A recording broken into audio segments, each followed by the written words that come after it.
அருட்பெரும் ஜோதி அருட்பெரும் ஜோதி தனிப்பெரும் கருணை அருட்பெரும் ஜோதி அருட்பெரும் ஜோதியே அருட்பெரும் ஜோதியே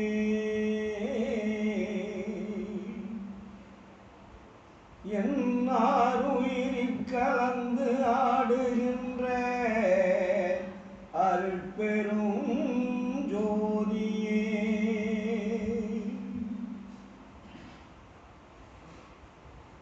அன்பிற் கலந்து அறிவாய் விளங்கும் அருட்பெரும் ஜோதியே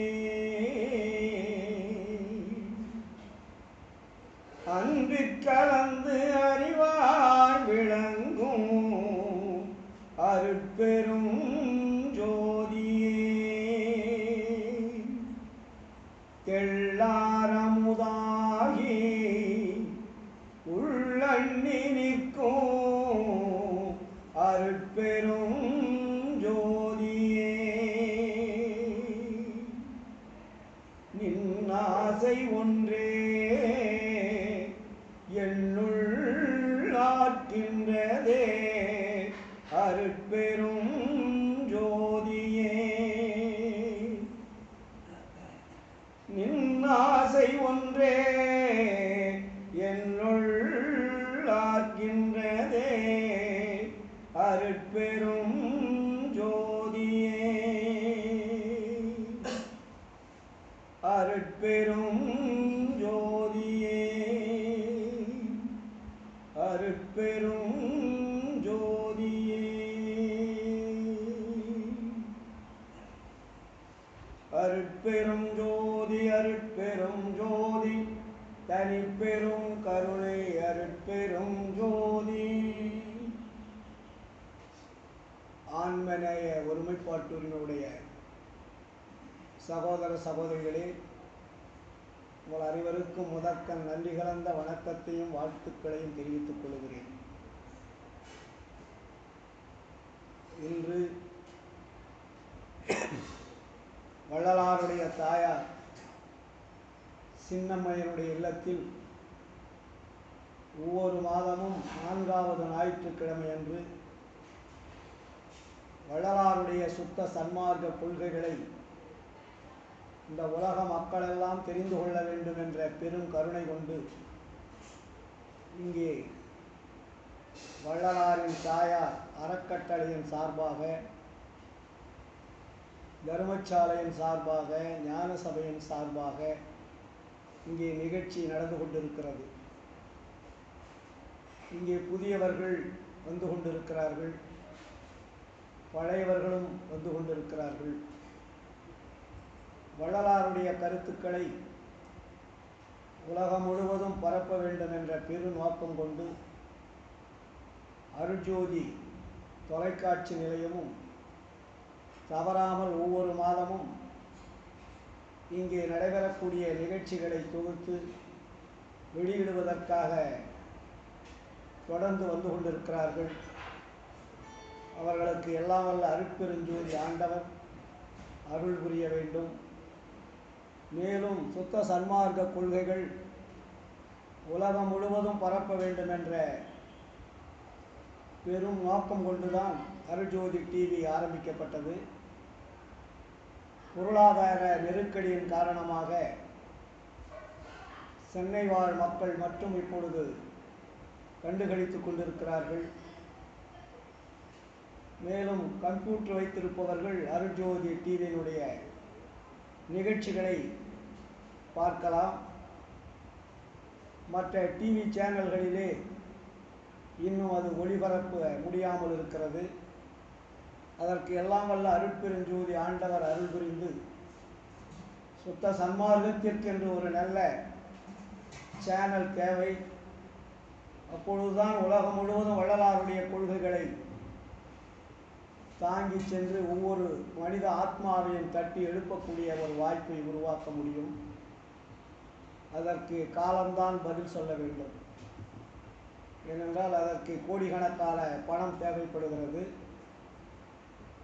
அதற்காக அவர்கள் பெரும் முயற்சி செய்து ஆரம்பித்தார்கள். ஆரம்பித்த சதீஷ் அடிகள் அவர்கள்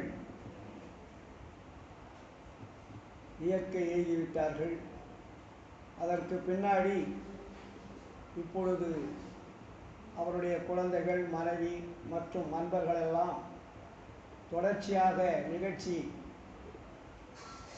எடுத்து மக்களுக்கு தெளிவுபடுத்த வேண்டும் என்ற பெரும் நோக்கம் கொண்டுதான் எங்கு சென்று போன் செய்தாலும் உடனடியாக வந்து விடுவார்கள். கடந்த 10ஆம் தேதி அன்று ஒசூருக்கு பக்கத்திலே எடவனவள்ளி என்று ஒரு பெரிய மலைப்பிரதேசம் உள்ள இடம், அங்கே சன்மார்க்க சங்கம் ஒரு நபர் அங்கே ஆரம்பித்து மிக சிறப்பாக ஒரு 4-5 ஆண்டுகளாக நடத்தி வருகிறார்கள். நிறைய அன்பர்களுக்கு தெரியாது. அங்கே ஒவ்வொரு வருடந்தோறும் விழா எடுக்கின்ற பொழுது என்னை கேட்பார்கள். எனக்கு எப்பொழுது டேட் இருக்கிறதோ அப்பொழுது வைத்துக் கொள்வார்கள். அந்த அளவிற்கு அவர்கள் மிகுந்த ஈடுபாடுடன் சன்மார்க்க சங்கத்தை வழிநடத்தி கொண்டு வருகிறார்கள். கடந்த 10ஆம் தேதி தான் எனக்கு நேரம் கிடைத்தது என்று சொன்ன உடனே 10ஆம் தேதியை வைத்துக் கொள்ளலாம் என்று கடந்த 10ஆம் தேதி தருமபுரிக்கு அடுத்து ஒசூருக்கு இடையிலே உள்ள எடவனஹள்ளி என்ற இடத்திலே சன்மார்க்க சங்க நிகழ்ச்சி நடைபெற்றது. அதற்கு அருள்ஜோதியினுடைய நிலையத்திற்கு போன் செய்து உங்களால் வர முடியுமா என்று கேட்டேன். ஐயா, நீங்கள் எங்கு சொன்னாலும் நாங்கள் நிச்சயமாக வருவோம் என்று சொல்லி அன்று இரவே காரை எடுத்துக்கொண்டு, கேமராவை எடுத்துக்கொண்டு அங்கே வந்து விட்டார்கள். சென்னையிலிருந்து பார்த்தீர்களானால் ரொம்ப தூரம். ஏனென்றால் அந்த உள் உணர்வு வள்ளலாருடைய கொள்கைகளை, அதுவும் சுத்த சன்மார்க்க கொள்கைகளை மக்கள் தெரிந்து கொள்ள வேண்டும் என்ற எண்ணத்தில் அடியேன் எங்கு சென்று பேசினாலும் உடனே அவங்கள் தேவலத்திலே தொலைபேசியிலே தொடர்பு கொண்டால் போதும் வந்து விடுவார்கள். அந்த அளவிற்கு ஒரு நல்ல அன்பர்கள். காரணம், நல்ல செய்திகளை மக்களுக்கு கொண்டு செல்ல வேண்டும் என்ற ஒரு எண்ணத்திலே செயல்பட்டு கொண்டிருக்கிறார்கள். அதே போலதான் இங்கே வள்ளலாருடைய தாயாருடைய இல்லத்திலே தொடர்ச்சியாக நடைபெற்று கொண்டிருக்கிறது என்று சொன்ன உடனே ஒவ்வொரு மாதமும் நாங்கள் வந்து விடுகிறோம் என்று முன்கூட்டியே வந்து விடுகிறார்கள். எதற்காக சொல்லுகிறேன் என்ற அன்பர்களே, இன்று சமுதாயம் சீரழிந்து கொண்டிருக்கிறது. எந்த இடத்திற்கு இந்த சமுதாயம் போக வேண்டுமோ, செல்ல வேண்டுமோ, அங்கு செல்லாமல் கரடுமுரடான பாதைகளிலே சென்று அழிந்து கொண்டிருக்கிறது. இதை மாற்ற வேண்டும், ஒழுங்குபடுத்த வேண்டும் என்றால் ஒரே ஒரு மார்க்கம், அதுதான் வள்ளலார் காட்டிய சுத்த சன்மார்க்கம். இதை விட்டால் வேற மார்க்கங்கள் நல்வழிப்படுத்துவதற்கு உலகத்தில் எதுவுமே இல்லை. இது சத்தியமான உண்மை. ஏனென்றால் இந்த மார்க்கம் என்பது மனிதர்களால் தோற்றுவிக்கப்பட்டது அல்ல, இறைவனால் தோற்றுவிக்கப்பட்ட மார்க்கம். அதற்கு அடிகோடியவர் வள்ளலாராக இருந்தாலும் இறைவன் என்ன சொன்னாரோ அதைத்தான் வள்ளலார் செய்தார். தன்னுடைய விருப்பத்திற்கு மாறாக, விருப்பத்திற்கு உட்பட்டு எந்த காரியத்தையுமே அவர் செய்யவில்லை. தாயினுடைய கருவறையிலே இருந்து பிறந்து சித்தி பெறுகின்ற வரையில் ஆண்டவர் என்ன கட்டளையிட்டாரோ அதைத்தான் செய்தார். ஒரு சிறு துளி கூட அவர் தன்னுடைய விருப்பத்திற்கு தகுந்தாற்போல் செய்யவில்லை. இதுதான் அடிப்படை உண்மை. மற்ற ஞானிகளையெல்லாம் நாம் குறை சொல்ல வேண்டிய அவசியமில்லை. இருந்தாலும் இந்த நாட்டை கெடுத்தவர்கள் எல்லாமே முன்னாடி இருந்த ஞானிகள் தான். இதை நம்ம நல்லா தெரிஞ்சுக்கணும். வழிகாட்டியவர்கள் தான் குற்றவாளிகள். நமக்கு முன்னாடி வழிகாட்டியவர்கள் எல்லாமே யாரு? மனிதர்கள் அல்ல, ஞானிகள். அவர்களுக்கு அருளாளர்கள் என்று பெயர். அந்த அருளாளர்கள் தான் இந்த சமுதாயத்தை மாற்ற வேண்டும் என்று நினைத்து வேறு விதமாக மாற்றிவிட்டு சென்று விட்டார்கள்.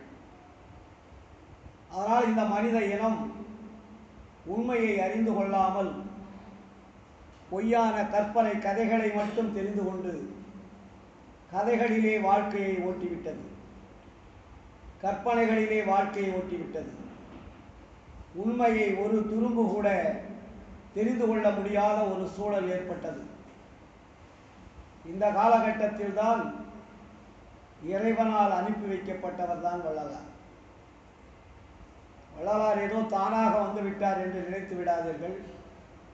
நான் பல இடங்களிலே சொல்லுவது உண்டு. மனித குலத்தை திருத்துவதற்காக இறைவனால் அனுப்பி வைக்கப்பட்டவர் தான் வள்ளலார்.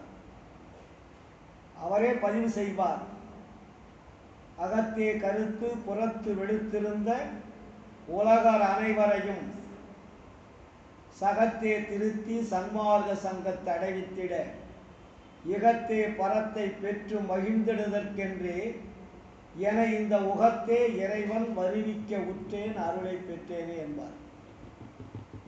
அதில் நம்ம அந்த பாடல்ல ரொம்ப கவனிச்சு பார்க்கணும். 4 வரி தான், அது எவ்வளவு பெரிய உண்மையை நமக்கு தந்திருக்கிறார். இந்த உலகம் எப்படி இருக்கிறது? அகம் கருத்து புறம் வெளுத்திருக்கிறது. அப்படி என்றால் என்ன?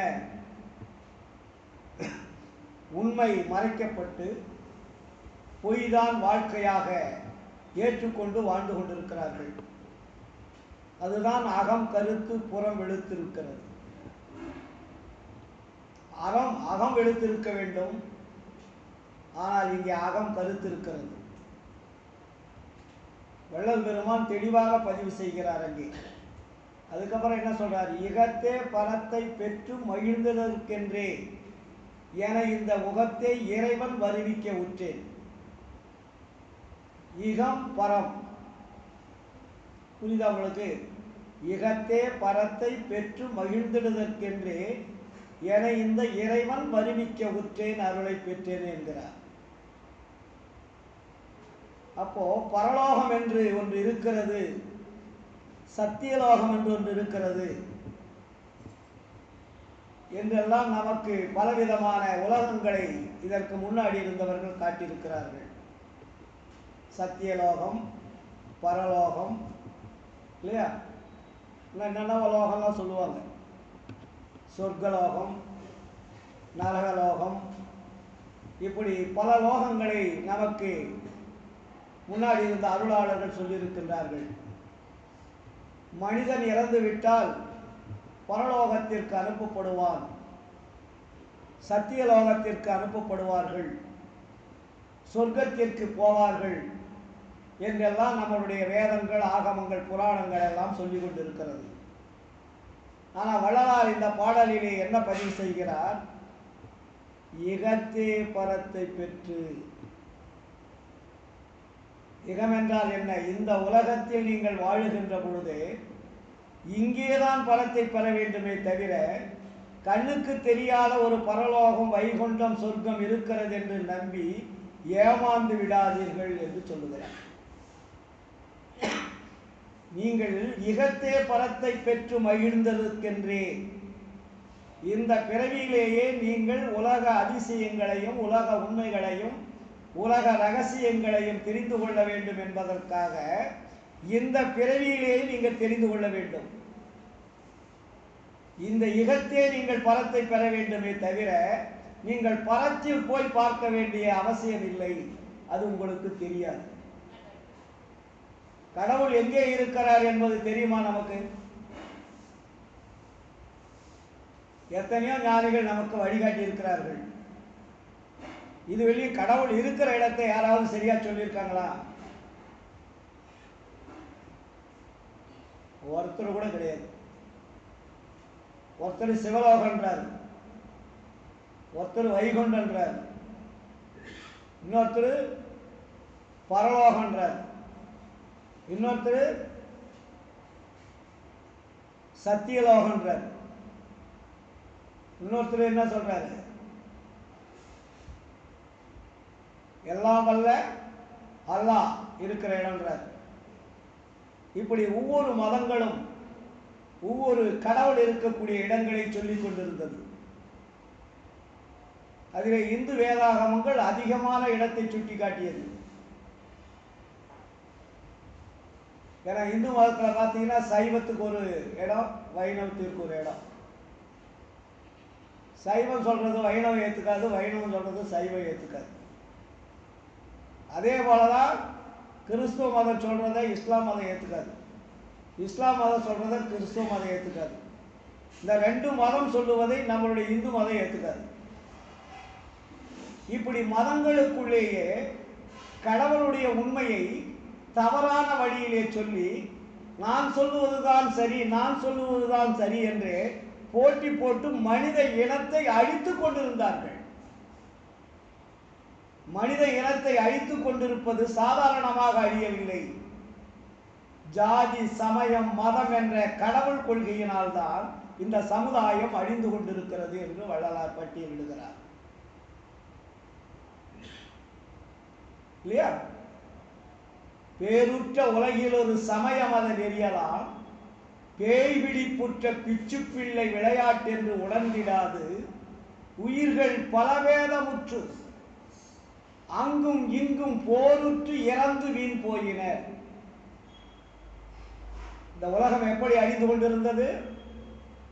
நம்ம சண்டை போடுறதெல்லாம் அழியறதே கிடையாது. எல்லை தகராறுகள் அதிகம் அழியல, நோய் வந்து அதிகம் அழியல, அறியாமையினால் அதிகம் அழியல. ஆனால் மதச்சண்டையினால், சமய சண்டையினால் அழிந்ததுதான் அதிகம் என்று ஒரு பட்டியல் சொல்லுகிறது. போருற்ற உலகில் ஒரு சமய மத நெறியலாம், பேய் பிடிப்புற்ற பிச்சு பிள்ளை விளையாட்டுனர். பேய் பிடிப்புன்னா என்ன? ஒரு பைத்தியக்கார குழந்தை, அந்த குழந்தைக்கு பேய் பிடிச்சா என்ன பண்ணது? அதே முதல் பைத்தியம். பைத்தியத்துக்கு பேய் பிடிச்சா என்ன செய்யறதுன்னு அதுக்கே தெரியாது. அதுபோலதான் இந்த சமயங்களும் மதங்களும் பேய் பிடிப்புற்ற பிச்சு பிள்ளை விளையாட்டு என்று உணர்ந்திடாது. இது எல்லாம் ஒரு விளையாட்டு என்பது கூட நினைக்காமல் இந்த மனித இனத்தை அழித்துக் கொண்டிருந்தது. இந்த காலகட்டத்தில் தான் இதை காப்பாற்ற வேண்டும். மனித சமுதாயத்தை மீட்டெடுக்க வேண்டும். இறைவனால் படைக்கப்பட்ட உயிர்களை காப்பாற்ற வேண்டும். இறுதியிலே இருக்கக்கூடிய உயர்ந்த பிறப்பான மனித பிறப்பைத்தான் காப்பாற்றுவது இப்பொழுது முக்கியமாக இருக்கிறது. மற்ற பிறவிகளை நீங்கள் காப்பாற்ற வேண்டிய அவசியம் இல்லை. அது பரிணாம வளர்ச்சியினாலே பிறந்து பிறந்து பிறந்து பிறந்து இறுதியிலே நமக்கு ஒரு அற்புதமான மனித பிறப்பு இறைவனால் கொடுக்கப்படுகிறது. இந்த மனித பிறப்பிலே நாம் தெரிந்து கொள்ள வேண்டியது அளவில் அடங்காதது. இதில் தான் உண்மை தெரிந்து கொள்ளக்கூடிய ஒரு பாக்கியமும் ஒரு வாய்ப்பும் வசதியும் நமக்கு இருக்கிறது. இந்த மனித பிறப்பு போய்விட்டால் எந்த உண்மையுமே நீங்கள் தெரிந்து கொள்ள முடியாது. ஒரு மிருகம் வந்து ராக்கெட்டை கண்டுபிடிச்சிருக்கா, ஒரு மிருகம் வந்து அணுகுண்டை கண்டுபிடிச்சிருக்கா. எல்லாமே இயற்கையில் இருக்கக்கூடிய விஞ்ஞான அறிவெல்லாம் யாரு கண்டுபிடிக்கிறது? மனிதன் தானே. வேற ஏதாவது உயிர்கள் கண்டுபிடிச்சிருக்காது இல்லையோ? அப்ப மனிதனுக்கு எவ்வளவு பெரிய உயர்ந்த அறிவு இருக்கிறது என்பதை நாம் புரிந்து கொள்ள வேண்டும். எவ்வளவு முன்னேற்றங்கள் இன்று இருக்கிறது. இன்னைக்கு அமெரிக்காவில் இருக்கிறத இங்கிருந்து பார்க்கலாம், இங்க இருக்கிறத அமெரிக்காக்காரன் பார்க்கலாம். இங்கிருந்து நம்ம பேசலாம், அவன் கேட்கலாம். அங்கிருந்து பேசினா இங்க கேட்கலாம். இதே ஒரு 150 ஆண்டுகளுக்கு முன்னாடி இந்த அறிவியல் ஆராய்ச்சிகள் நமக்கு கிடைத்திருக்கிறதா என்றால் இல்லை. ஒரு ஊருக்கு போகணும்னா படாத பாடுபடணும். வண்டி வாகனம் வேணும், அந்த வண்டியும் கிடைக்கிறது கஷ்டம் இல்லையா? ஆனால் இன்னைக்கு அப்படி இல்லை. அமெரிக்கா போகணுன்னா 4 மணி 5 மணி நேரத்தில் போயிடலாம். இங்கே டிஃபன் முடிச்சுட்டு அங்கே போய் சாப்பிடலாம், அங்கே சாப்பிட்டு இங்கே வந்து சாப்பிடலாம். அந்த அளவுக்கு இன்னைக்கு அறிவியல் வளர்ச்சி அளவில் அடங்காமல் மனித இனம் கண்டுபிடித்திருக்கிறது. ஆனால் அதே மனித இனம் ஆன்மீகத்தில் உள்ள இயற்கை உண்மையை கண்டுபிடிக்க தவறிக்கொண்டிருக்கிறது. இறைவனால் படைக்கப்பட்ட கருவிகளை வைத்துக் கொண்டு அறிவியல் வளர்ச்சி ஏற்படுத்தி கொண்டிருக்கிறது, கண்டுபிடித்துக் கொண்டிருக்கிறது. எதை வைத்து கண்டுபிடித்துக் கொண்டிருக்கிறார்கள்? அறிவியல் இறைவனால் படைக்கப்பட்ட அணுக்களை வைத்து கண்டுபிடிக்கிறார்கள். இவங்க ஏதோ போய் தனியா ஒரு பொருளை கொண்டு வந்து இங்க கண்டுபிடிக்கல. இதற்கு முன்னாடி இந்த உலகத்தில் எல்லாமே இருக்கிறது. இல்லாததை யாரும் கண்டுபிடிக்க முடியாது, கண்டுபிடிக்கிறதுக்கு வாய்ப்பே இல்லை. அதுக்கு முன்னாடி எல்லாமே இந்த உலகத்தில் இருக்கு. இந்த பிரபஞ்சம் முழுவதுமே அணுக்களால் நிறைந்திருக்கிறது. அந்த அணுக்களை ஆராய்ச்சி செய்வதுதான் அணு ஆராய்ச்சி என்று பெயர். அந்த அணு ஆராய்ச்சியில் எப்படிப்பட்ட வினோதங்கள் எல்லாம் இன்று நடந்து கொண்டிருக்கிறது பாரு. நேற்று முந்தா நாளா ஒரு பிளைட் போய் விழுந்துச்சு இல்ல, பறந்து போறத கண்டுபிடிச்சாங்க, ஆனா விழுந்து போச்சு. இன்னைக்கு தேடிட்டு இருக்கிறாங்க, எங்க இருக்கிறாங்கன்னு தெரியல. அதற்கு பல கப்பல்கள், பல விஞ்ஞான அறிவியல் கருவிகளை எல்லாம் வைத்து கண்டுபிடிக்கிறார்கள். சீக்கிரம் கண்டுபிடித்து விடுவார்கள். ஏன்னா அந்த அளவிற்கு கருவிகள் நம்மிடத்திலே இருக்கிறது. கடலிலே எவ்வளவு ஆழம் உள்ளே சென்றாலும் கூட அதை மீட்டு எடுக்கக்கூடிய அறிவியல் ஆராய்ச்சிகள் மனிதன் இன்று கண்டுபிடித்துக் கொண்டிருக்கிறார். இதெல்லாம் பாராட்ட வேண்டியதுதான். ஆனால் தன்னை காப்பாற்றிக் கொள்ள மனிதன் கண்டுபிடிக்கவே இல்லை. தன்னை காப்பாற்றிக் கொள்வதற்கு எந்த ஒரு மனிதனும் எந்த அறிவியல் ஆராய்ச்சியும் இதுவரையில் கண்டுபிடிக்கவில்லை. ஞானிகளும் கண்டுபிடிக்கவில்லை. எந்த விதமான வேத ஆகமங்கள், புராணங்கள், இதிகாசங்களும் கண்டுபிடிக்கவில்லை. ஆனால் தன்னை அழிக்காமல் தன்னை பாதுகாக்கக்கூடிய ஒரு வழி இருக்கிறது என்பதை கண்டுபிடித்தவர் தான் வள்ளலார். இந்த உலகத்தில் தன்னை அழிக்காமல், தன்னுடைய உடம்பை அழிக்காமல், உயிரை அழிக்காமல் பாதுகாக்கக்கூடிய ஒரு மாபெரும் சக்தி வாய்ந்த பேர் அருள் ஒன்று இருக்கிறது. அந்த அருளை பெறுவதற்குண்டான வழியை கண்டுபிடித்தவர் தான் வள்ளலார். அதற்கு பெயர்தான் அருள். எவர் ஒருவர் அருளை கண்டுபிடித்து அந்த அருளை புசிக்க தெரிந்து கொள்கிறார்களோ அவர்களுக்கு மரணம் என்பது இல்லைன்னு கண்டுபிடிச்சார். அவர்களெல்லாம், ஞானிகளெல்லாம் என்ன சொன்னார்கள்? செத்தபின் வைகுண்டம் கைலாசம் என்பார்கள். செத்த பின்னாடி எங்க போறான்னு யாருக்கு தெரியும்?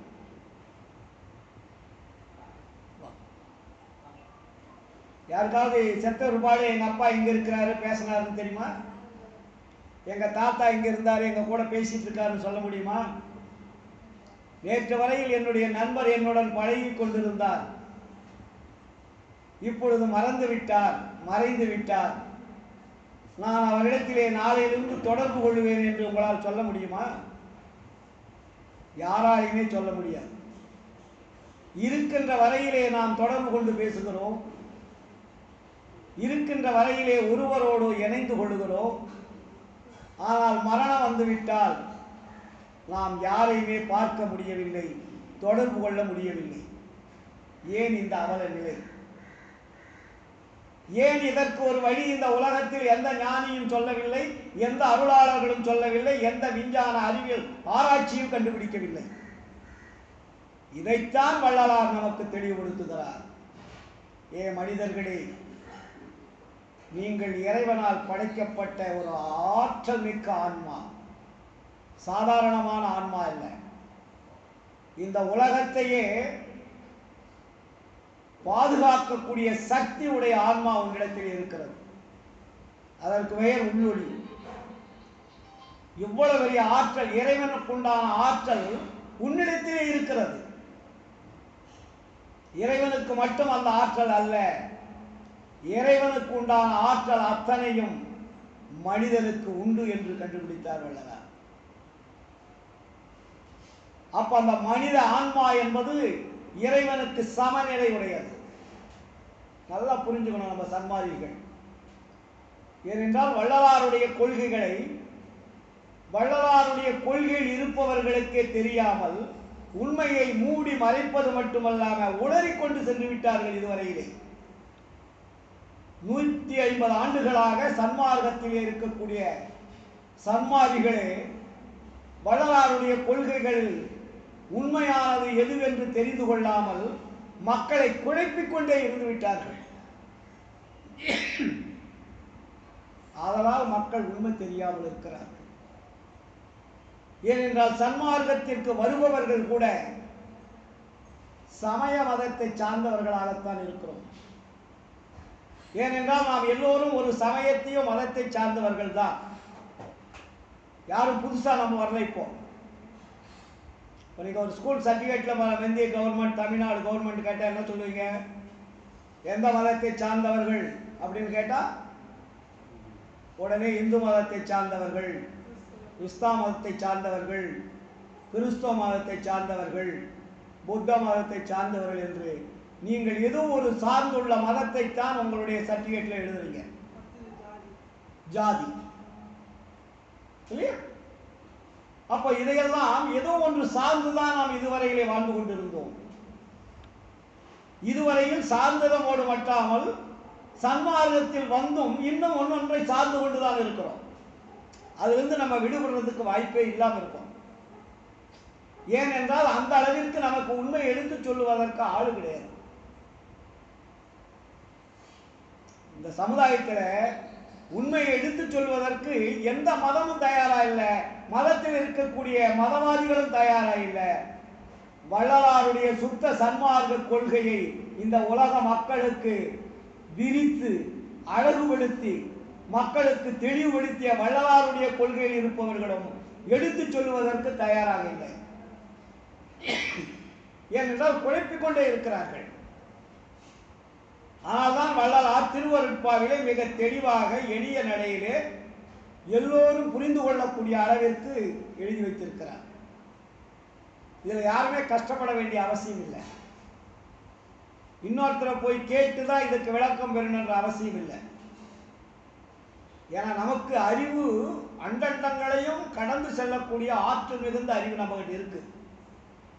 நம்ம அறிவை பயன்படுத்துவதில்லை. நம்ம எதை பயன்படுத்துறோம்? மனதை பயன்படுத்துகிறோம். மனதை பயன்படுத்துவதை விட்டு அறிவை பயன்படுத்த வேண்டும். இதைத்தான் வள்ளலார் நமக்கு தெளிவுபடுத்துகிறார். மனம் என்பது புறத்திலே தேடி செல்வது, அறிவு என்பது அகத்தை தேடி செல்வது. எல்லா ஞானிகளுமே மனதை அடக்கிறதுக்காக ஒரு பெரிய பெரிய கூடாரங்களே வச்சு கோடிக்கணக்காக சம்பாதிச்சுட்டு இருக்கான் மக்களை ஏமாற்றி. மனதை அடக்கினால் எல்லாம் சரியாகிவிடும் என்பார்கள். மனதை அடக்க முடியாது. மனதை எக்காலத்திலும் யாராலுமே அடக்க முடியாது. ஏனென்றால் அது ஒரு கருவி. மனம் என்பது ஒரு ஜடம். அதை நம்ம நல்லா புரிஞ்சுக்கணும். ஜடத்தை போய் இவங்க என்ன அடக்கிறது? எந்த சுவிட்சியை நீங்க ஆஃப் பண்ணீங்கன்னா அது ஆட்டோமேட்டிக்கா அடைக்கணும். அதுக்குண்டான சுவிட்சு கிட்ட, அது மெயின் சுவிட்சு கிட்ட நம்ம போறதில்லை. நம்ம புறத்தில் இருக்கக்கூடிய மனதையே பிடிச்சி தொங்கிட்டு இருக்கிறோம். வள்ளலார் மிக அழகாக தெளிவுபடுத்துவார். இந்த உடம்பிலே 4 பகுதிகள் இருக்கிறது. 4 பகுதிகளாக இந்த உடம்பு பின்னப்பட்டு இருக்கிறது இல்லையா? அப்ப என்ன 4 பகுதி? இந்திரியம், கரணம், ஜீவன், ஆன்மா. இது 4 பகுதியாக இருக்குது. இந்த 4 பகுதியில் 2 பகுதி மெட்டீரியல் இல்லை, 2 பகுதி மட்டும்தான் மெட்டீரியல், ஜடம்னு பேர் அதுக்கு. நம்ம உடம்புல 4 பகுதியாக இறைவன் படைச்சிருக்கார். நல்லா நம்ம உடம்ப நம்ம தான் கவனிக்கணும், பார்க்கணும். அப்போ நம்ம தான் தெரிஞ்சுக்கணும். நீங்கள் போய் புறத்தில் போய் தேடி அலைய வேண்டிய அவசியமே இல்லை. நம்ம உடம்புக்குள்ள 4 பகுதிகளாக இறைவன் படைத்திருக்கிறார். அதிலே முதல் பகுதி ஆன்மா என்ற ஒளி. அதுக்கு உருவம் கிடையாது, அது ஒளித்தன்மை உடையது. அதற்கு அடுத்தது உயிர் என்ற தோற்றம். அந்த உயிருக்கு அது ஒளித்தன்மை உடையது, உருவம் கிடையாது. நல்லா புரிஞ்சுக்கணும். உடம்பில் 4 பகுதிகளாக இருக்கிறது. 2க்கு உருவம் கிடையாது, 2க்கு உருவம் இருக்கிறது. நம்ம தினமும் ஜீவகாரணி ஒழுக்கத்தை படிக்கிறோம். இந்திரிய ஒழுக்கம், கரண ஒழுக்கம், ஜீவ ஒழுக்கம், ஆன்ம ஒழுக்கம்னு. ஆனால் இந்த 4 என்ன நம்ம புரிஞ்சுக்கிட்டோம்? 4 ஒழுக்கங்கள் இருக்கிறது, அது 4 பகுதிகளாக இருக்கிறது. இந்த உடம்பு 4 பகுதிகளாக பின்னப்பட்டிருக்கிறது. அப்போ அகம் என்பது ஆன்மாவாகவும், அகப்புறம் என்பது ஜீவன் என்ற உயிராகவும், புறம் என்பது கரணங்கள் என்ற மனம், புத்தி, சித்தம், அகங்காரம் என்ற கருவிகளாகவும், புறப்புறம் என்பது கண், மூக்கு, காது, செவி, மெய் என்ற புறக்கருவிகள். அப்போ இதுல கருவிகள் எது, கருவிகள் இல்லாதது எது? நம்ம நல்லா புரிஞ்சுக்கிட்டாதான் நம்மளை பற்றி நம்ம புரிஞ்சிக்க முடியும். நம்மளை படைத்த கடவுள் யார் என்பதை நம்மால் தெரிந்து கொள்ள முடியும். அது வரையும் தெரிஞ்சுக்கிறது கஷ்டம் இல்லையா? நமக்கு தெளிவாக சொல்றாரு. ஆனால் நம்ம என்ன சொல்லிட்டு இருக்கிறோம்? இந்திரிய ஒழுக்கம், கரண ஒழுக்கம், ஜீவ ஒழுக்கம், ஆன்ம ஒழுக்கம், 4 ஒழுக்கம் கடைபிடித்தால் மரணமில்லாத பெருவாழ்வு வாழ்ந்து விடலாம் எல்லாம் சொல்லிட்டு இருக்கோம். அப்போ 4 ஒழுக்கங்கள் என்றால் என்ன? நம்ம சிந்திக்கணும். அப்ப இந்த ஒழுக்கத்திற்கும் நம்மளுடைய உடம்பிற்கும் என்ன தொடர்பு இருக்கிறது? எதுவுமே ஒரு தொடர்பு இல்லாத நீங்க எதை செஞ்சாலுமே, தெரியாம செஞ்சாலும் வேஸ்ட். எதையுமே நம்ம தெரிஞ்சுதான் செய்யணும். அப்ப ஆன்மா என்பது எங்கிருந்து வந்தது? உயிர் எங்கிருந்து வந்தது? கரணங்கள் எங்கிருந்து வந்தது? இந்திரியங்கள் எங்கிருந்து வந்தது? இதை தெரிஞ்சுக்கணும். இந்த 4 பற்றி நம்ம தெரியாமல் இருக்கின்ற வரையில் நீங்க எவ்வளவுதான் கோயிலா சுத்தினாலும் சரி, கடவுளுக்கு என்னதான் கோடி கோடியா கொட்டினாலும் சரி, நீ 24 மணி நேரம் வீட்டில் வந்து இடைவிடாத கடவுள்கிட்ட தொடர்பு வச்சிருந்தாலும் சரி, ஒன்றும் செய்ய முடியாது. உண்மையை தெரிஞ்சுக்கணும். உண்மையை தெரியாது இருக்கின்ற வரையில் எதுவுமே நமக்கு புரியாது. என் மனைவின்றது எனக்கு தெரியணும் இல்லை, என் பையன்றது எனக்கு தெரியணும் இல்லையா, என் பேரன் என்பது எனக்கு தெரியணும் இல்லை. என் குடும்பத்தையே நான் தெரிஞ்சிக்காமல் மற்றதை தெரிந்து கொள்வதனால் என்ன லாபம்? அப்போ நம்ம உடம்பில் இருக்கக்கூடிய கருவிகளை பற்றி நாம் தெரிந்து கொள்ளாமல் மற்ற புறத்திலே எவ்வளவுதான் தேடினாலும் என்ன பிரயோஜனம்? இதைத்தான் வள்ளலார் நமக்கு தெரியப்படுத்துகிறார். மனிதர்களே, இந்த மனித பிறப்பு என்பது உயர்ந்த அறிவு படைத்தது. இது சாதாரணமாக கிடைத்தது அல்ல. எப்படிப்பட்டது? உயர்ந்த அறிவு படைத்ததுன்றார். இந்த உயர்ந்த அறிவு படைத்த இந்த தேகத்தை நீங்கள் புரிந்து கொள்ளாமல் எதை செஞ்சாலும் வேஸ்ட். ஜீவகாரணியத்தை ஒழுக்கத்தில் முதல் பதிப்பில் நீங்கள் எல்லாம் படிச்சுட்டு தான் இருக்கிறீங்க. தினம் படிச்சிருப்பீங்க, வருஷ கணக்கில் படிச்சிருப்பீங்க.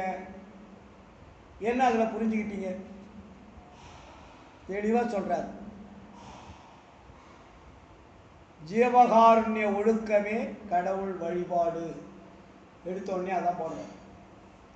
ஜீவகாருண்ய ஒழுக்கமே கடவுள் வழிபாடுன்னார்.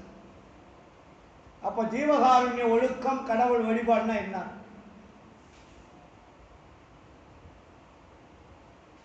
முதல் வரிக்கே நம்ம விளக்கம் தெரிஞ்சுக்காம இருந்தா நம்ம எப்படி ஈடேறுறதுன்னு நம்ம புரிஞ்சுக்கணும்.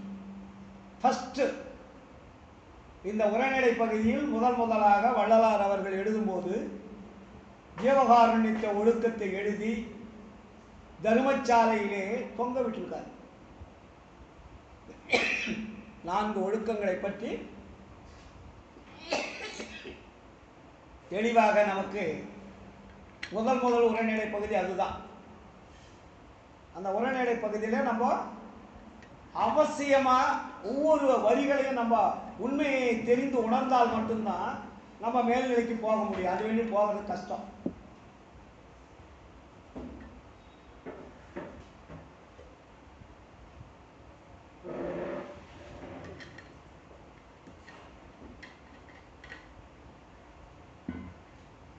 நான் பல முறைகள் பல ஆண்டுகளாக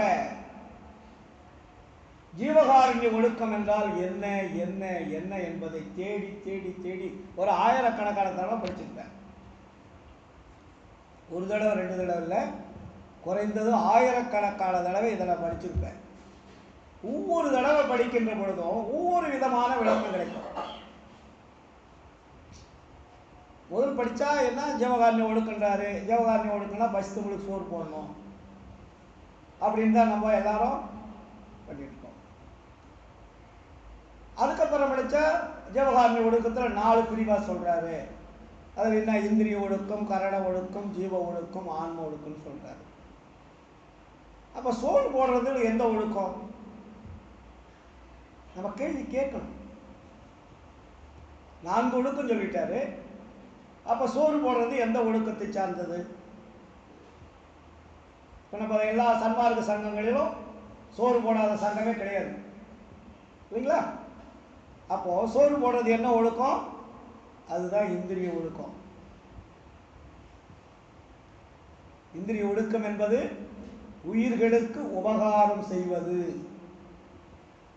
உயிர்கள் துன்பப்படுகின்ற பொழுது அந்த துன்பத்தை போக்குவது தான் இந்திரிய ஒழுக்கம்னு.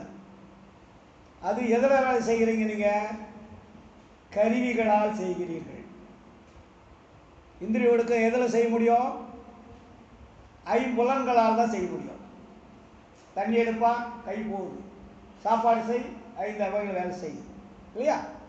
கால் போகுது, கையை எடுக்குது, கண்ணு பார்க்குது, காது கேட்குது, வாய் பேசுது, எல்லாமே நடந்து கொண்டு இருக்கிறது. 5 கருவிகளை வைத்து எல்லா செயல்களும் வீட்டிலாக இருந்தாலும் சரி, வெளியில் இருந்தாலும் சரி, இந்த 5 கருவிகள் தான் வேலை செய்யுது. 5 கருவிகள் இல்லாமல் ஏதாவது நம்மளால் செய்ய முடியுமா? இதுக்கு பேர் இந்திரியங்கள்னு பேர். 5 கருவிகளால் 5 ஜட பொருள்களால் நாம் சேவை செய்வது இந்திரிய ஒழுக்கம். இதுக்கு பேர் இந்திரிய ஒழுக்கம்னு பேர். இந்த இந்திரிய ஒழுக்கம் என்பது 5 புலன்கள் சமயத்திலையும் சொல்லுவாங்க. இந்த 5 புலன்களில் 2 இருக்கு. அதில் புறத்தில் வேலை செய்யக்கூடிய புலன்கள் 5. இந்த 5 புலன்களை வேலை வாங்கக்கூடிய சூட்சமான 5 புலன்கள் 5. இது உள்ள இருக்கு. உடனே வேலை செய்யுமா? உள்ள இருக்கக்கூடியது செய்ய சொன்னாதான் செய்யும். அதனால ஸ்தூலம் சூட்சமன்னு பேரு. சமய மதங்களில் சொல்லுவாங்க, ஸ்தூலம் என்றால் கண்ணுக்கு தெரிவது, சூட்சம் என்றால் கண்ணுங்களுக்கு தெரியாதது. Very simple. இதை நமக்கு விரிச்சு சொல்றது கூட நமக்கு ஆள் கிடையாது அந்த காலத்தில். ஸ்தூலம் என்றால் கண்ணுக்கு தெரிவது இல்லையா? இப்போ கண்ணில் என்ன தெரியுது? மைக் தெரியுது. நான் பேசுகிற பேச்சு தெரியுதா? சத்தம் தான் வருது உங்களுக்கு இல்லையா? அந்த சத்தம் எங்கிருந்து வருதுன்னு தெரியுமா? தெரியாது.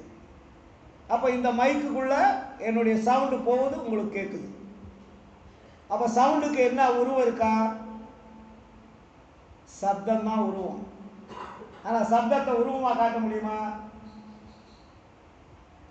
சப்தமே உன்னுடைய உருவத்தை காட்டுன்னு கேளுங்க, அந்த சப்தம் உருவத்தை காட்டுமா? காட்டாது. வாங்கி கொடுக்கக்கூடிய பொருள் உருவமாக இருக்கிறது, கொடுக்கக்கூடிய சப்தம் உருவம் இல்லாமல் இருக்கிறது இல்லையா? அதே மாதிரி தான் 5 புலன்கள் என்பது வெளியே செயல்படுகிறது. செயல்படுவதற்கு தூண்டுகோலாக இருப்பது கண்களுக்கு தெரிவதில்லை. இது ஸ்தூலம் சூட்சுமம்னு பேர். இதுக்கு பேர் இந்திரிய ஒழுக்கம் வள்ளலார் நமக்கு சொல்றார். அப்போ ஐம்புலன்களை உங்கள் விருப்பம் போல் செய்யாமல் இறைவனுடைய விருப்பம் போல் செய்ய வேண்டும். இப்போ நம்ம இஷ்டத்துக்கு தானே செஞ்சுட்டு இருக்கிறோம். யாருமே நம்ம விருப்பத்துக்கு மாறா நம்ம செஞ்சுட்டு இருக்கிறோமா? நம்ம விருப்பம் என்ன நினைக்கிறோமோ அதுதான் செய்கிறோம். கடவுள் சொன்னாரு நான் செய்கிறேன்னு யாராவது செய்வீங்களா சார்? ஆண்டவர் சொன்னாரு அதனால தான் நான் செய்கிறேன்னு சொல்லி யாராவது நினைக்கிறோமா? அவரவர்கள் விருப்பத்திற்கு செயல்படுகிறீர்கள். இப்போ வீட்டில் இருந்து இப்போ சன்மார்க்க சங்கத்துக்கு வரீங்க. ஒரு மனைவியோ கணவனோ வீட்டில் இந்த வேலை இருக்குது நீ அங்கே போறியன்னு கேட்பாங்க. நீங்கள் என்ன பண்ணுவீங்க? வேலையை பாருயா, நான் போய் நல்ல விஷயங்கள்லாம் தெரிஞ்சுக்கணும் வந்துடுவீங்க. அப்போ அங்கே என்ன பண்ணுறீங்க? உங்கள் விருப்பத்தை அங்கே நிறைவேற்றிட்டு வந்துடுறீங்க. அவங்க பேச்சு நீங்கள் கேட்கறது கிடையாது. மனைவியாக இருந்தாலும் அப்படின்னா, கணவனாக இருந்தாலும் சரி, குழந்தைகளாக இருந்தாலும் சரி, ஒரு நல்ல செய்திகளை கேட்கின்ற பொழுது தடைகள் வந்தாலும் கூட இப்போ வேலையை பாரு நான் போய் தான் வருவேன்னு வந்துடுறோம். அப்போ அங்கேயும் நம்மளுடைய விருப்பம் தேவைப்படுகிறது. இதேபோல் நம்முடைய விருப்பம் இறைவனுக்கு தகுந்தார் போல் இருக்க வேண்டும். இறைவனுக்கு தகாத செயல்களை செய்தால் அதுக்கு பேர் ஒழுக்கம் கிடையாது. புரியுதுங்களா? ஒழுக்கம் என்ன போது நம்ம தெரிஞ்சுக்கணும். இறைவன் ஏற்றுக்கொள்வதை யார் செய்கிறார்களோ அதற்கு பெயர் தான் ஒழுக்கம். இறைவன் ஏற்றுக்கொள்ளாத எந்த செயல்களாக இருந்தாலும் அதற்கு பெயர் ஒழுக்கம் இல்லை, விழுப்பம்னு பேர். வள்ளுவர் கூட சொல்லுவார், ஒழுக்கம் விழுப்பம் தரலாம், ஒழுக்கம் உயிரினும் ஓம்பப்படும். ஒழுக்கம் என்பது உங்களுடைய உயிரை காப்பாற்றக்கூடியதாக இருக்க வேண்டும். புரியுதுங்களா? நாம் ஏதோ ஒழுக்கம் ஒழுக்கம்னா என்னவோ நல்லா தூங்கி விட்டு 4 பேருக்கு சோறு போட்டால் போதும் ஒழுக்கம்னு நினச்சிட்டு இருக்கிறோம். அது அல்ல. அதனால தான் வளராதிங்க. ஜீவகாருண்ய ஒழுக்கமே கடவுள் வழிபாடு. ஏங்க கடவுள் வழிபாடுன்னு போட்டாங்க? உங்களுடைய ஜீவன்னா உயிர்னு பேரு. ஜீவகாருண்யம் என்றால் உயிரை காப்பாற்றுவது. உயிரை காப்பாற்றக்கூடிய ஒழுக்கம் எதுவோ அதுதான் தான் கடவுள் வழிபாடுன்னு அர்த்தம். புரியுதுங்களா? ஜீவகாருண்ய ஒழுக்கமே கடவுள் வழிபாடு அப்படின்னு வள்ளலார் சொல்றாருன்னா, உன்னுடைய உயிரை காப்பாற்றக்கூடிய ஒழுக்கம் எதுவோ அதுக்கு பேர் தான் ஒழுக்கம். உயிரை காப்பாற்றாத எந்த வேலை செய்தாலும் அதற்கு ஒழுக்கம் அல்ல, அதுக்கு பேர் ஒழுக்கம் கிடையாது. மரணம் வரக்கூடியது எதுவாக இருந்தாலும் அதற்கு பெயர் ஒழுக்கம் அல்ல. உயிரை காப்பாற்றக்கூடியது எதுவாக இருந்தாலும் அதற்கு பெயர் ஒழுக்கம். இதனாலதான் வள்ளலார் இங்கே ஒழுக்கத்தை பிரிச்சார்.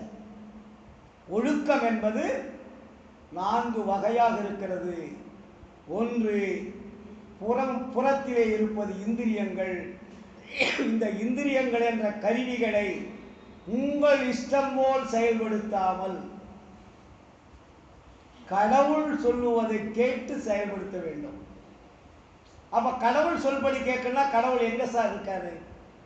அந்த கடவுளுக்கு போய் நம்ம எப்படி கேட்கறது அப்படின்னு ஒரு கேள்வி வரும் இல்லையா? இப்போ கடவுள் நமக்கு தெரிஞ்சாதானே போய் கடவுள் சொல்றதை கேட்போம்.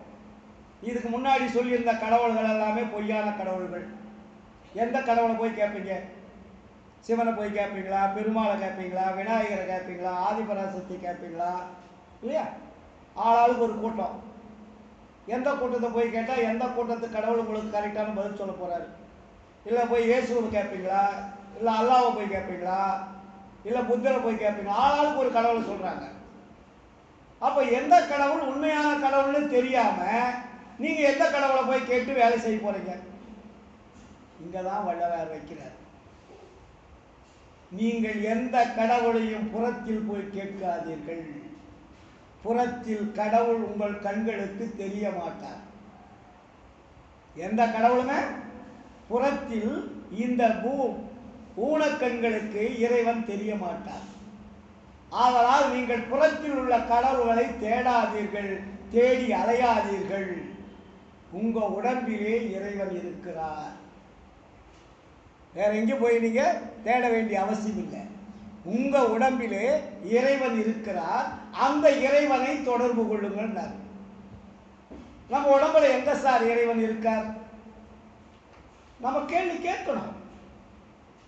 நீ இறைவன் என்பது ஆலயங்களை கட்டி, கற்களை கட்டி, கோபுரங்களை எழுப்பி இதுதான் கடவுள் என்று சொல்லி அந்த கடவுளை போய் வணங்குகிறீர்கள். அந்த கடவுள் உங்களை உயிரை காப்பாற்றி விட்டால் வணங்குகள் வேண்டாம் என்று சொல்லவில்லை. உங்களுடைய உயிர் நாளைக்கு பணயமாக போக போகிறது. டாக்டர் சொல்லிட்டார். இன்னும் 5 நிமிஷம் டைம். எல்லாருக்கும் சொல்லிடுங்க. அப்பா அம்மாவுக்கு சொல்லிடுங்க. சொத்து பத்தை எங்க இருக்குதுன்னு பத்திரங்கத்திலாம் எடுத்து பார்த்துக்குங்க. அண்ணன் தம்பிக்குள்ள தகராறு வந்துட்டு போயிடுது. ஏன்னா கோடியாக சம்பாதிச்சு வச்சிருக்காரு. நாளைக்கு சாக போறாரு. டாக்டர் சொல்லிட்டாரு. அதுக்குள்ளேயே நீங்க அப்பாவை பார்க்க மாட்டீங்க. அவர் சம்பாதித்த சொத்துகள் எவ்வளவு இருக்கிறது, பத்திரங்கள் எங்கே இருக்கிறது, தங்கம் வைரம் எங்கே இருக்கிறது, வீடு மனைகள் எங்கே இருக்கிறது, எந்தெந்த பேங்க்ல வச்சிருக்காருன்னு இதைத்தான் தேடுவீங்க. சாகிறத விட்டுருவீங்க. பொருளாதாரத்தை தான் தேடிக்கொண்டிருப்பீர்கள். அப்பொழுது டாக்டர் சொல்லிட்ட உடனே எல்லாருக்கும் ஏப்பா அப்பா எங்க வச்சிருக்காரு, பிள்ளைகிட்ட கொடுத்துருக்காரா, பையன்கிட்ட கொடுத்துருக்காரா, மருமகங்கிட்ட கொடுத்துருக்காரா, யாருக்கிட்ட அன்பா இருந்தாரு, அன்பா இருந்துகிட்ட கொடுத்துருப்பாரு. இப்படிப்பட்ட ஒரு குழப்பங்கள் உங்களுடைய மனதை போட்டு தொலைத்து விடும் இல்லையா?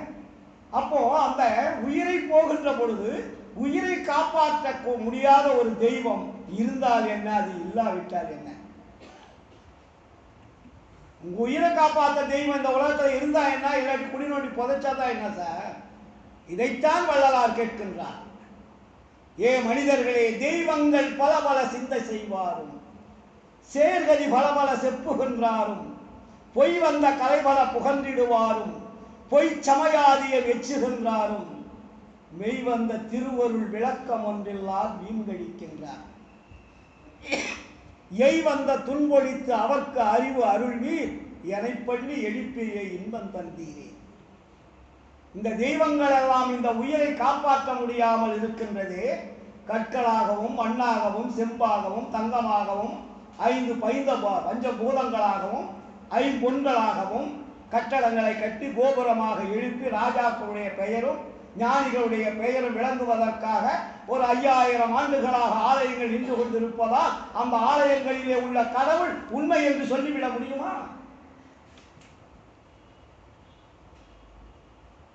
சிந்திக்கணும். ஏன் அந்த ஆலயங்கள் உங்களுடைய உயிரை காப்பாற்ற முடியவில்லை?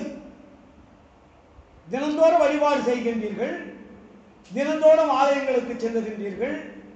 உங்களுடைய குடும்பத்தில் இருக்கக்கூடிய ஒரு சிறு குறையை கூட தீர்க்க முடியாத தெய்வம், உங்களுடைய உயிரை காப்பாற்ற முடியாத தெய்வம், ஒரு சாதாரண துன்பத்தை கூட விளக்க முடியாத தெய்வம், அதை வணங்குவதனால் என்ன லாபம்?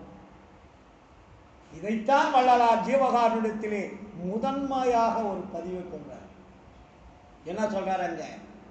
உலகத்தில் மனித பிறப்பை பெற்றுக்கொண்டவர்கள் இந்த பிறப்பினால் அடையத்தக்க ஆன்ம லாபத்தை காலமுள்ள போதே அறிந்து அடைய வேண்டும். என்ன வார்த்தை! முதல் வரி உரைநடை பகுதியிலே ஜீவகாருண்ய ஒழுக்கத்தில் வள்ளலார் எழுதின முதல் வரி.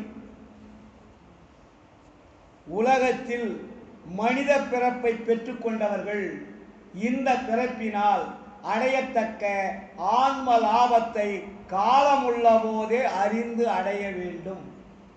என்ன லாபம் நமக்கு வேணும்? ஆன்ம லாபம். ஆன்ம லாபம் எங்கே இருக்கிறது? நம்முடைய உடம்பிலே உச்சிக்கு கீழே உள்நாக்குக்கு மேலே ஒரு மேடை, அந்த மேடை மேலே 1000 கணக்கான இதழ்கள் நிறைந்த ஒரு அடுக்கு, அந்த அடுக்குக்கு மேலே ஒரு மேடை, அந்த மேடையிலே அழகான ஒரு மெல்லிய துருவாவம், ஊசி துருவாவம் போல ஒரு ஒளி. அந்த ஒளியை மேலே வச்சு லாக் பண்ணி வச்சுக்க.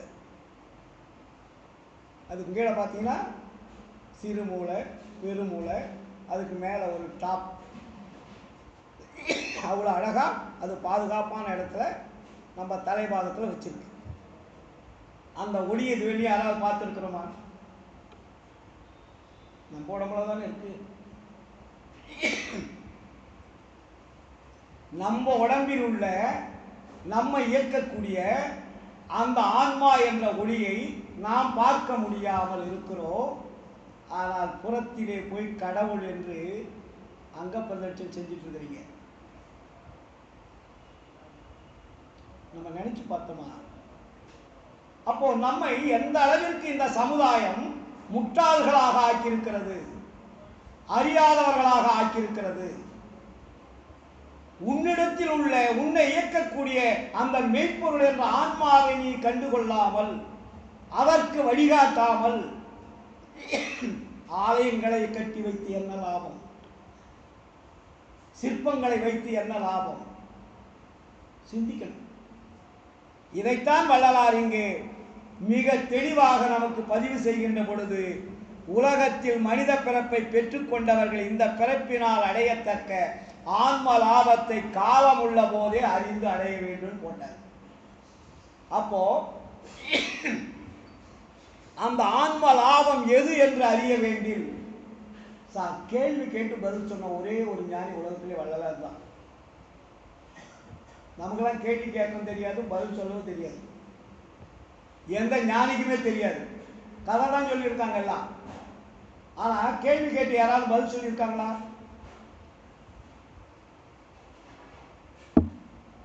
வள்ளலார் கேள்வி கேட்கிறாருங்க.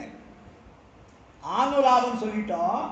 ஆன்ம லாபம் என்றால் எது என்று அறிய வேண்டில் எல்லா அண்டங்களையும், எல்லா புவனங்களையும், எல்லா பொருள்களையும், எல்லா ஜீவர்களையும், எல்லா ஒழுக்கங்களையும், எல்லா பயன்களையும் தமது பூரண இயற்கை விளக்கமாகிய அருட்சக்தியால் தோன்றி விளங்க விளக்கம் செய்விக்கின்ற இயற்கை உண்மை வடிவனராகிய கடவுளின் பூரண இயற்கை இன்பத்தை பெற்று.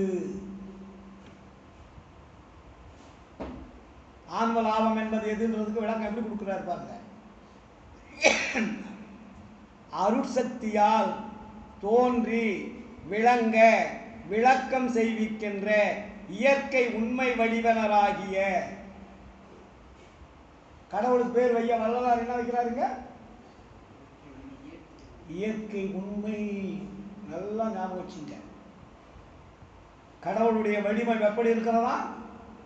இயற்கை உண்மை வடிவனராகிய கடவுளின் பூரண இயற்கை இன்பத்தை பெற்று எக்காலத்தும் எவ்விடத்தும் எவ்விதத்தும் எவ்வளவும் தடைபடாமல் வாழ்கின்ற ஒப்பற்ற பெரிய வாழ்வே இந்த மனித பிறப்பினால் அடையத்தக்க ஆன்ம லாபம் என்று உண்மையாக அறிய வேண்டும். ஜீவகாரணி ஒடுக்கு சார்.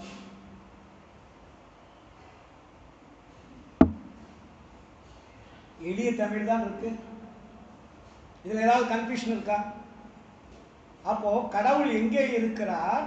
இயற்கை உண்மை வடிவனராகிய. அப்போ இயற்கை உண்மை வடிவம்னா என்ன? அவரை யாராலும் தோற்றுவிக்க முடியாது, அழிக்க முடியாது, உருவாக்க முடியாது. எக்காலத்தும் நிரந்தரமா இருக்கக்கூடியது எதுவோ அதுதான் இயற்கை உண்மை. மற்றதெல்லாம் செயற்கைன்னு பேரு. ஏங்க இயற்கை உண்மைன்னு வச்சார் வள்ளலாரு? நான் சொல்லக்கூடிய கடவுள் நீங்கள் வைத்த கடவுள் அல்ல. இது இயற்கை உண்மை கடவுள். மற்ற கடவுள்லாம் செயற்கை கடவுள். செயற்கை என்பது வேறு, இயற்கை என்பது வேறு. செயற்கை என்பது பொய், இயற்கை என்பது உண்மை. நம்ம ரொம்ப யதார்த்தமா புரிஞ்சுக்கலாம். அந்த வார்த்தைக்குள்ள இவ்வளவு விஷயம் இருக்கு. அப்போ இயற்கை உண்மை வடிவனாராகிய கடவுள் யார் காட்டுறாங்க இந்த உலகத்துல? எல்லாமே அழிஞ்சு போற கடவுளை தான் காமிச்சாங்க. ஒருத்தரும் இவ்வளவு வயசுன்னு இருக்கு சார். வள்ளலார் அதையும் பின்னாடி எழுதிருப்பார் உலகநிலை பகுதியில்.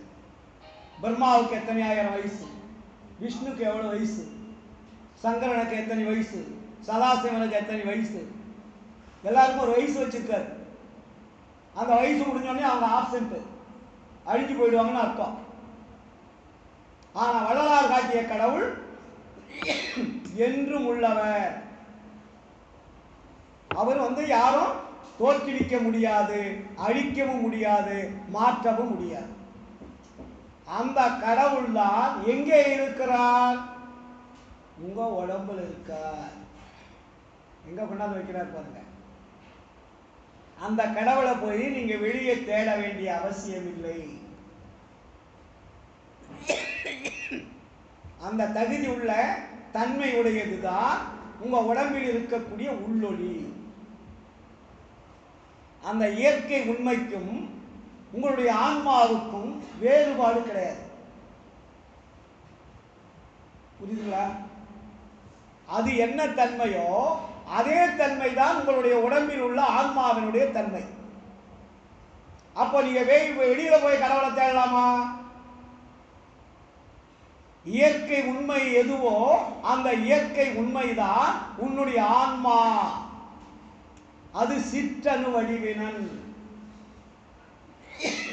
அது எது? சிற்றணு வடிவினன்.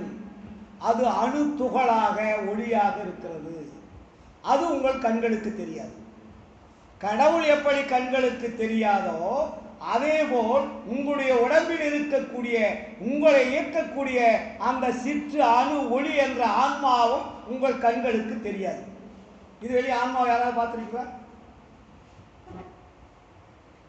நம்ம உடம்புல தான் சார் இருக்கு. நம்ம உடம்புல இருந்து நம்மளை இயக்கக்கூடிய நம்ம ஆன்மாவை நம்ம பார்க்க முடியல. அந்த ஆன்மா ஒரு உயிரை கொடுத்து உடம்பை கொடுத்து இயக்கிக் கொண்டிருக்கிறது. அந்த உயிரையும் பார்க்க முடியல, ஆன்மாவையும் பார்க்க முடியல. ஆன்மா ஒரு உயிரை கொடுத்து இந்த உடம்பை கொடுத்து இயக்கிக் கொண்டிருக்கிறது. அந்த உயிரையும் பார்க்க முடியல. ஆனா இயக்கம் போயிடுச்சுன்னா நம்ம என்ன நினைக்கிறோம்? உயிர் போயிடுச்சுன்னு சொல்றோம். அது மட்டும்தான் நமக்கு தெரியும். உடம்பு இயங்கவில்லை என்றால் உயிர் போயிடுச்சுன்னு சொல்லுவோம். அப்ப ஏன் போயிடுச்சு, ஏன் இயங்கல அப்படின்னு நம்ம நினைச்சோமா? இல்லை. அப்ப உயிர் வந்த வழி தெரிந்தால் தானே நமக்கு உயிர் போற வழியும் தெரியும். ஆன்மா வந்த வழி தெரிஞ்சாதானே ஆன்மா போற வழியும் தெரியும். அதனுடைய உண்மை என்னன்னு தெரியும். ஆனா நம்ம என்ன பண்றோம்? ஜடங்களை மட்டும் முடிச்சிருக்கோம். ஜடம் என்பதுதான் இந்திரியங்கள்னு பேரு. இந்த இந்திரியங்களை தான் கோயில்ல வச்சிருக்கான். அதுக்கு பேரு ஜடம்னு பேரு. வேற ஒண்ணும் இல்லை. ஆலயங்கள் இருக்கக்கூடிய வழிபாட்டு முறைகள் எல்லாம் ஜட தத்துவம். அதுக்கு பேரு என்ன? தத்துவங்கள்னு பேரு. தத்துவம் என்றால் ஜடம்னு அர்த்தம். நல்லா புரிஞ்சுக்க. அவன் நமக்கு புரியாத மாதிரி சொல்லி சொல்லி நம்மளை எல்லாம் ஏமாத்திட்டாங்க. தத்துவம் என்பதே பொய். தத்துவம் என்றால் உருவம். அந்த உருவத்தை தான் தத்துவங்களாக இந்த உலகத்தில் படைத்திருக்கிறார்கள். வள்ளலார் தெளிவுறுத்துகிறார்கள். அப்ப தத்துவங்கள் என்பது உண்மை அல்ல. தத்துவங்களை இயக்கக்கூடியது எதுவோ அதுதான் உண்மை. புரியுதுங்களா? அப்ப இந்த உலகத்தில் சூரியன், சந்திரன், நட்சத்திரங்கள் இல்லையா, பஞ்சபூதங்கள் எல்லாமே இருக்கு. அப்ப இதெல்லாம் கடவுளா? ஏன்னா நம்ம பாருங்க, அந்த காலத்துல சூரியனை கடவுளா வணங்கலாம், அக்னியை கடவுளா வணங்கலாம், ஒவ்வொரு பஞ்சபூதங்களையும் கடவுளா. ஏன்னா அப்பெல்லாம் அறியாமை. அறிவு என்பது விருத்தி இல்லை. இன்னைக்கு அறிவு என்பது பயங்கரமான விருத்தி அடைஞ்சிருக்கு. வயிற்றுல 3 மாத குழந்தைய கேட்டீங்கன்னா பதில் சொல்லுது இன்னைக்கு. அந்த அளவுக்கு அறிவு ரொம்ப விசித்திரமா இன்னைக்கு வளர்ந்துட்டு இருக்கு இல்லையா? நீங்க பாருங்க, எல்கேஜி படிக்கிற பிள்ளைங்களாம் என்னென்ன போடுங்க, டிவியில் பார்த்தீங்கன்னா தெரியும். அன்னைக்கெல்லாம் 6 வருஷம் வந்தால் கூட ஸ்கூலுக்கு போய் ஆக்காங்க எழுத தெரியாது. அப்ப இன்றைக்கு வரக்கூடிய சமுதாயம் அறிவுள்ள ஜீவிகளாக இறைவன் படைத்துக் கொண்டிருக்கிறார். ஏனென்றால் சன்மார்க்க காலம். அதுக்கு தான் பேரு வள்ளலார் சன்மார்க்க காலம் பேர் வச்சார். இப்போ வருகின்றது சன்மார்க்க காலம் எழுதுறாரு. எப்போ? 1874. ஏன் அதுக்கு முன்னாடி இந்த அறிவுலாம் எங்க போச்சு? இப்பொழுது வருகின்ற காலம் சன்மார்க்க காலம், சுத்த சன்மார்க்க காலம். கேட்காத கேள்விகள், புரியாத புதிர்கள், விளங்காத விளக்கங்கள், தெரியாத செய்திகள் எல்லாம் தெரிந்து கொள்ளக்கூடிய காலம். அதனாலதான் இதுக்கு சன்மார்க்க காலம்னு பேரு. அதனாலதான் இன்னைக்கு பிறக்கக்கூடிய குழந்தைங்களை அறிவுள்ள ஜீவர்களாக இருக்குது. அப்ப நம்ம என்ன பண்றோம்? நம்ம உடம்பில் இருக்கக்கூடிய அறிவை தெரிந்து கொள்ளவில்லை. இந்த அறிவு எங்க இருக்கு? ஆன்மாவில் இருக்கு. அந்த ஆன்மாவில் இருக்கக்கூடிய அறிவை தொடர்பு